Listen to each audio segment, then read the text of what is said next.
Chapter 8. By the next morning, he was half sorry the boy would not be coming again. He didn't know whether he was annoyed or relieved when a teen walked through the door without a sign of greeting and sat down at the table. Matt decided to skip B for Bone. In the night, he had thought of a better way. "This book isn't a treaty," he began. "It's a story. It's about a man who gets shipwrecked on a desert island. I'll read some of it out loud to you." He opened Robinson Crusoe and at the first page and began to read. "I was born in the year 1632 in the city of York." He stopped. He remembered suddenly how the first time he had tried to read this book, he had found that the first page was so dull he had come close to giving up right there. He had better skip to the beginning and get on with the story if he wanted to catch a teen's attention. "I'll read the part about the storm at the sea," he said.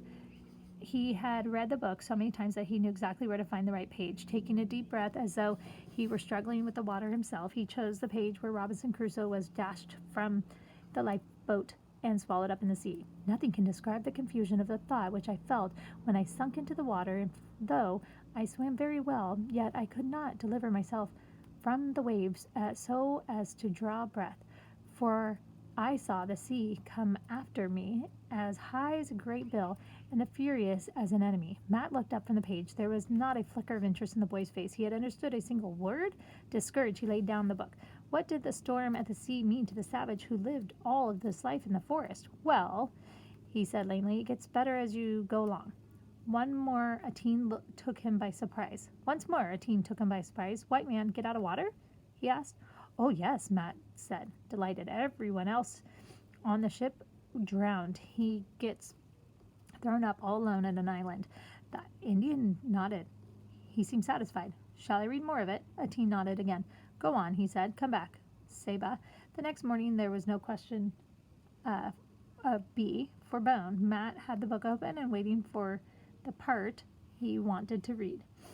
"This is about the morning after the storm," he explained. "Robinson Crusoe looks out and sees that part of the ship hasn't sunk yet. He swims out and manages to save some of the things and carry them to shore." He began to read. Once again, it was impossible to tell whether a teen understood. Presently, Matt slowed down. It was discouraging, reading to a wooden post, but a teen spoke at once.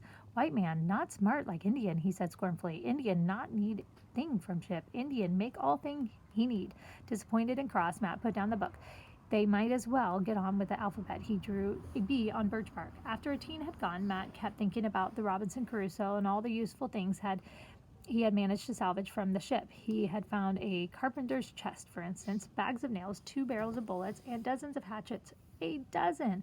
Why, Matt and his father had come up here to Maine with one axe and an adze. They had cut down trees and built this whole cabin with a table and stools without a single nail. Crusoe had found a hammock to sleep in instead of prickly hemlock boughs. He could see how it must have sounded to a teen. Come to think of it, Robinson Crusoe had lived like a king on that desert island.